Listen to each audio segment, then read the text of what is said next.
Кадык мырза, айтсаңыз, анан буга чейин социалдык тармактарда ушул ак үйдүн салынышына иштеген айрым субподрядчылардын жумушчулары өздөрүнүн иштеген айлык маянасын ала албай жатканын айтышканда, бул боюнча кандай кеңеш бересиз?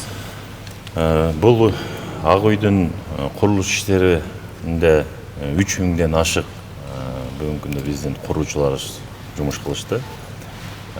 Бир эле нерсени ушул жерден мүмкүнчүлүктөн пайдаланып мен айтып коеюн.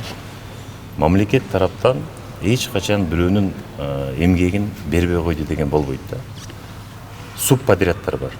Бүгүнкү күндө алар жумуш мамлекет тараптан бардык акча каражаты которулуп берилет.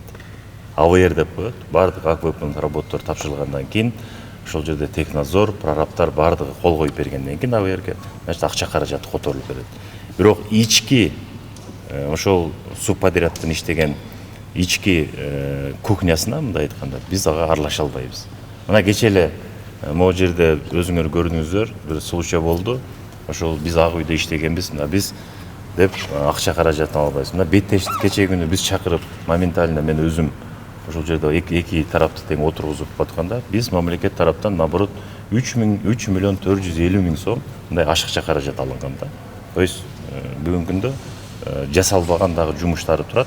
Мына ошону жасаганда төлөп берет. Бир компанияга экоосу ошол жетекчилик кылат экен. Экоосунун ортосундагы бири-бири менен мындай чыгышпастыктан болуп тур да. Бирок бир нерсени түшүнүшүбүз керек да. Мурункудай заман жок.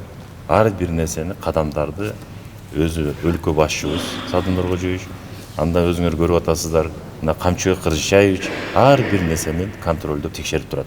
Мурунку заман жок. Ошон үчүн мамлекет тараптан берилбей калды, анан каралоо бул жактан мындай экен деген ал толук мындай чындыкка дал келбейт.